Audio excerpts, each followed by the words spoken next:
When both you and the narcissist go silent, the world doesn't calm down. It detonates because in that moment, someone finally loses control. And it's not you. Most people think mutual silence means the story is over, but the truth is far more unsettling. This is when the narcissist begins their real psychological spiral, and when your healing truly starts. Stay with me, because what happens next is the part no one prepares you for. If this is already hitting uncomfortably close to home, stay with this. You need to understand the psychological terrain you're stepping onto, because knowing this is how you break the pattern permanently. Let's go deeper. When both you and the narcissist stop contacting each other, the very first thing that happens on their side is what I call the recalibration phase. It's subtle, it's psychological, and it's something most people don't recognize because it happens in silence, behind the scenes, long before the narcissist ever makes a move. When you go quiet, you register it as an emotional shift, a boundary, a step toward healing. But the narcissist doesn't interpret your silence that way. They take it as data. Your lack of response becomes something they must decode, not something they respect. They begin to evaluate how they lost their grip, not how they hurt you. Narcissists do not self-reflect in the way healthy people do. Instead, they assess. Did you get distracted? Are you punishing them? Did someone else come into the picture? Are you testing them? They look for the angle, the motive, the potential threat. Your silence becomes a puzzle they need to solve because uncertainty destabilizes them. During this recalibration, they may not reach out at all. In fact, their quiet is not indifference, it's strategy. They might watch your online activity, check your social circles, or observe who's engaging with you. They're gathering information, waiting for your next emotional move. Narcissists believe that people they once controlled will always return, so your silence is not interpreted as closure. It is interpreted as temporary resistance. This is why they do not panic immediately. Instead, they hold back, assuming you will break the silence first, the same way you have before. They rely on the patterns they created in you, the guilt, the fear of conflict, the hope for harmony. They expect you to fold. When you don't, their recalibration becomes more intense. They begin to wonder whether their influence is slipping, and that is when the threat becomes real to them. Silence in their world is never neutral. It is either an opportunity to reestablish dominance or a danger to their ego.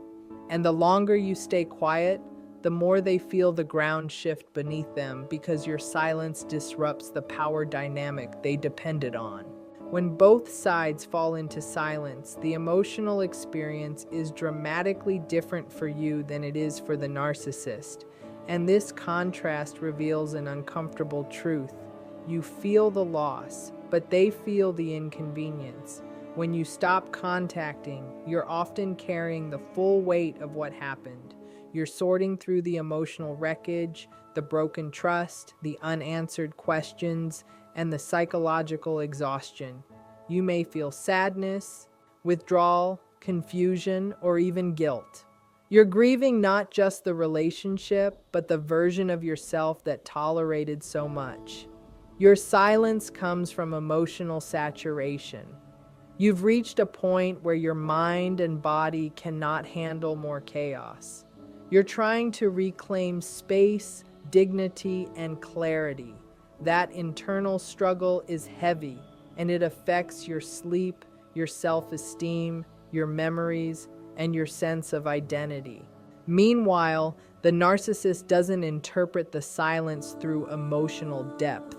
They don't sit with the loss the way you do. They don't reflect on what went wrong or how they hurt you or what needs to change. Instead, their first reaction is rooted in inconvenience. Your silence disrupts their routine, not their heart. They're used to having access to your attention, your reactions, your apologies, your caretaking, even your arguments. All of it fed their sense of importance. When you go silent, that stream of validation suddenly shuts off. This doesn't break them emotionally, it simply irritates them. They experience the absence of supply, the way someone experiences losing access to a service they've relied on. It's a disruption, a delay, a frustration. They aren't thinking, I lost someone meaningful. They're thinking, why aren't they responding? Your pain and their inconvenience exist in two separate psychological worlds. You're mourning the relationship while they're assessing their access. You're trying to rebuild yourself while they're calculating how your silence affects their ego. You feel the emptiness. They feel the interruption. And as time passes, this difference becomes even clearer. You slowly begin to recognize how heavy the emotional burden truly was, and how much of yourself you silence to keep the peace. They begin to wonder why something that used to work so easily, your emotional responsiveness, suddenly isn't working. The imbalance becomes visible. Your silence forces you deeper into introspection and healing, while it forces them into annoyance and entitlement. The emotional weight you carry is profound, while the discomfort they feel is tied not to losing you, but to losing the convenience of your compliance. When both sides go silent, the narcissist does not experience that quiet as a pause or a mutual step back. They experience it as a direct challenge to their ego, because silence from someone they once controlled feels like rebellion. The narcissist sees relationships through a lens of dominance, not reciprocity. So when you no longer respond, no longer reach out, and no longer supply them with attention, it disrupts the psychological hierarchy they believe they established. They interpret your silence as an act of defiance, even if your intention was simply to protect your peace or regain emotional clarity. In their mind, silence is never neutral. It's an affront, it's resistance, it's proof that their influence may be slipping. This is why silence affects them more deeply than any argument. Arguments give them relevance. Reactivity gives them power. Even anger reinforces their belief that they still matter in your emotional world. But silence removes them from the center of the stage, and that removal threatens the fragile narrative they rely on. Your silence forces them to confront the possibility that they are not as indispensable, desirable, or dominant as they thought.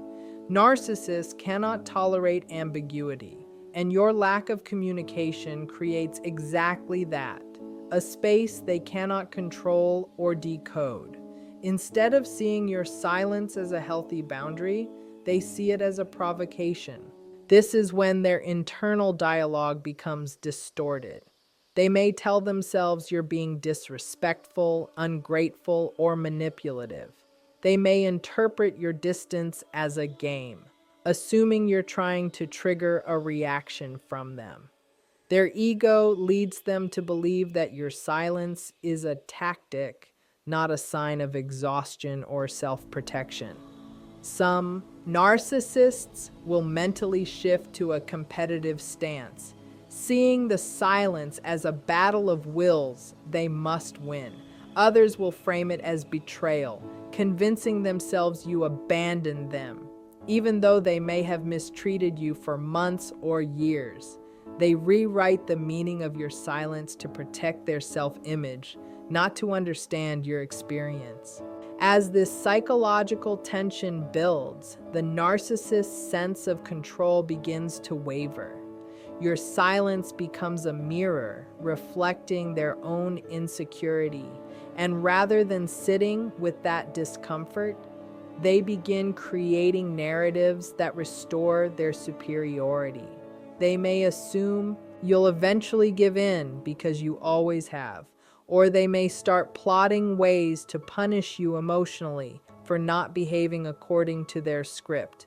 In their world, silence threatens their ego because it suggests something they cannot accept. You may no longer be under their psychological influence.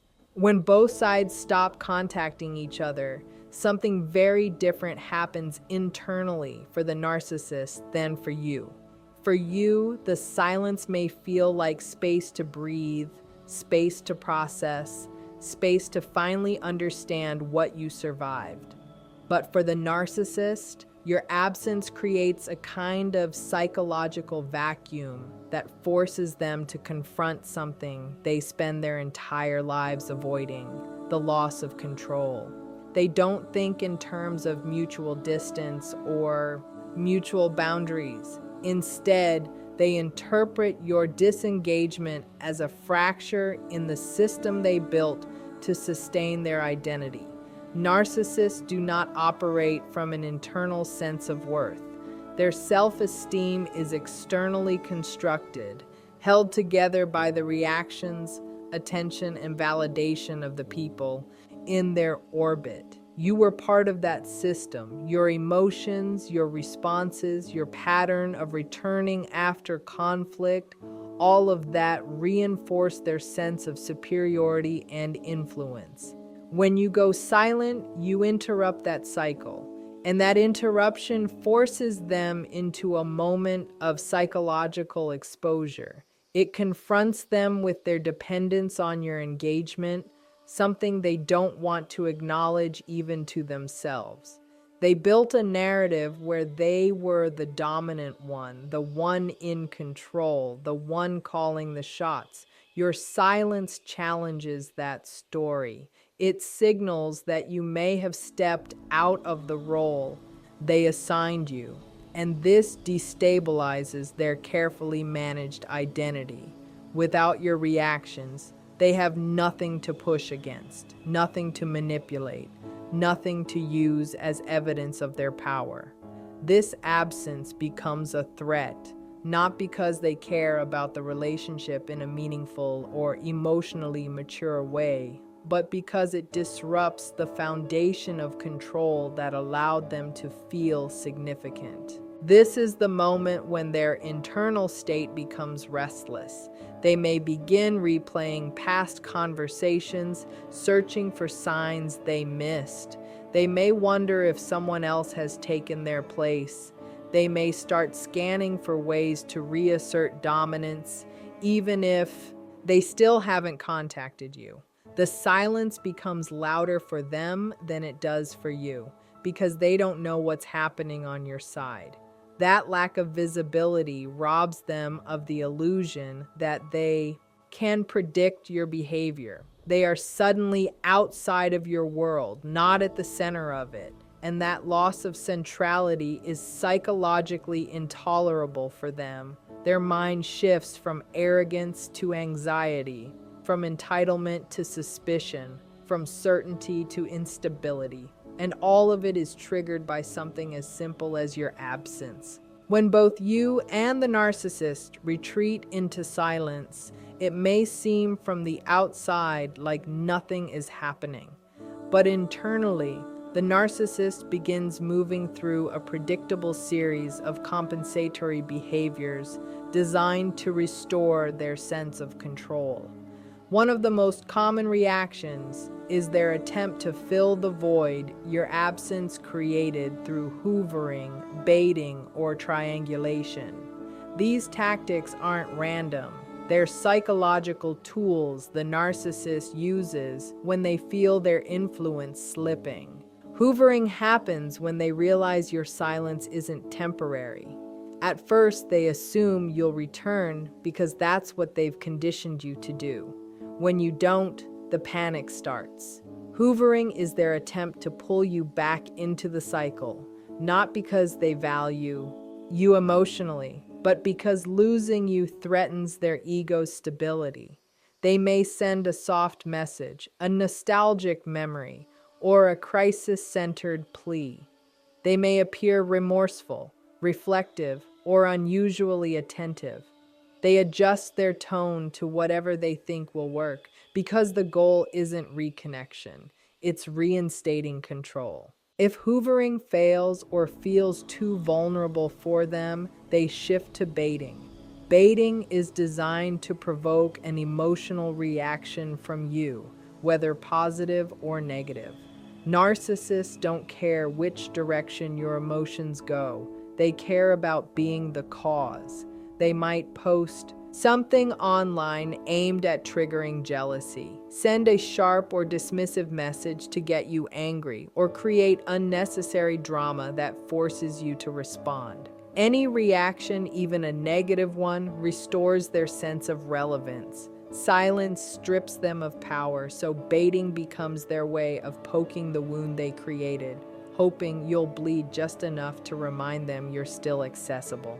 When those strategies don't work, they escalate to triangulation. This is where they bring in someone else, an ex, a new partner, a friend, a family member, not for genuine connection, but to craft a narrative that puts them back in control. They might flaunt a new relationship, hint that someone else appreciates them more, or exaggerate your silence to appear like the victim. The entire point of triangulation is to make you feel displaced, insecure, or replaceable. It's meant to lure you back into defending your worth or reestablishing your position in their life. These behaviors aren't proofs of love, they're proofs of dependence. The narcissist relies on external supply to maintain a sense of identity. And when you withdraw that supply, they scramble for ways to patch the hole. Hoovering, baiting, and triangulation are their attempts to regain psychological dominance, not emotional closeness. They're reactions born from fear, entitlement, and ego disruption, all triggered by your silence. When the silence stretches on both sides, something profound begins to unfold that most people don't expect. While you may interpret the quiet as a step toward peace or closure, the narcissist experiences it as a growing sense of unease. Your silence is not interpreted as calm, it's interpreted as a loss of control. And because their identity is so heavily dependent on the reactions of others, especially people they once pulled into their orbit, the absence of your response triggers a kind of internal alarm. What becomes important here is understanding that your quiet is not their peace, it's their panic. Narcissists rely on emotional stimulation from others to maintain the fragile structure of their self-esteem. They need attention, admiration, conflict, drama, anything that places them at the center of someone else's emotional world.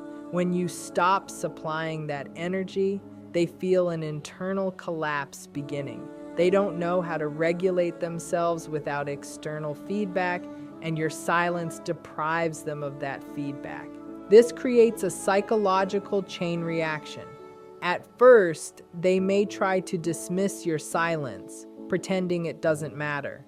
They may act unbothered, detached, or even relieved, but this is a defensive facade. As time passes, the quiet becomes harder for them to ignore. Without your attention anchoring their inflated self-image, they start to feel insignificant, overlooked, and irrelevant. These feelings are intolerable for them because they strike at the core of their biggest fear: being ordinary, invisible, or unimportant. While you may be using the silence to gather strength or rebuild your sense of self, they experience the same silence as an emotional void that threatens their entire identity. Your nervous system begins to calm without the constant tension or unpredictability they brought into your life. The fog lifts. You start to recognize your worth and reclaim parts of yourself that were suppressed. You find clarity in the quiet while they find chaos. This Contrast becomes even more stark the longer the silence continues. They might begin ruminating, replaying interactions, imagining scenarios, or inventing reasons why you're no longer engaging. The uncertainty gnaws at them. They don't miss the relationship. They miss the reflection of themselves they used to see in your reactions. And so, while your silence is healing, theirs is destabilizing. You find pieces of yourself returning. They feel pieces of their constructed identity slipping. What feels peaceful and necessary for you becomes agitating and threatening for them. This difference in experience is what ultimately exposes the imbalance that existed all along, showing you that the quiet sets you free while it slowly unravels them internally. When the silence settles on both sides, something begins to shift inside you in a way that often feels slow, confusing, and strangely relieving all at once. Your nervous system, which has been living in a state of constant alert throughout the relationship, finally gets a chance to stop bracing for the next emotional blow. Narcissistic relationships create a chronic state of hypervigilance. You learn to anticipate their moods, their reactions, their unpredictable emotional climate. Your body becomes conditioned to expect tension even in moments of calm. So when the silence begins, your system doesn't instantly relax. At first, it doesn't know how. You may feel agitated, restless, or uncomfortable with the quiet. You may interpret the lack of conflict as something being wrong. That response is not weakness, it's biology. Your body has been trained to operate in survival mode, but as time passes, the fog starts to lift. Your mind slowly untangles itself from the chaos. You begin noticing how your thoughts change when you're not constantly anticipating their next outburst or manipulation.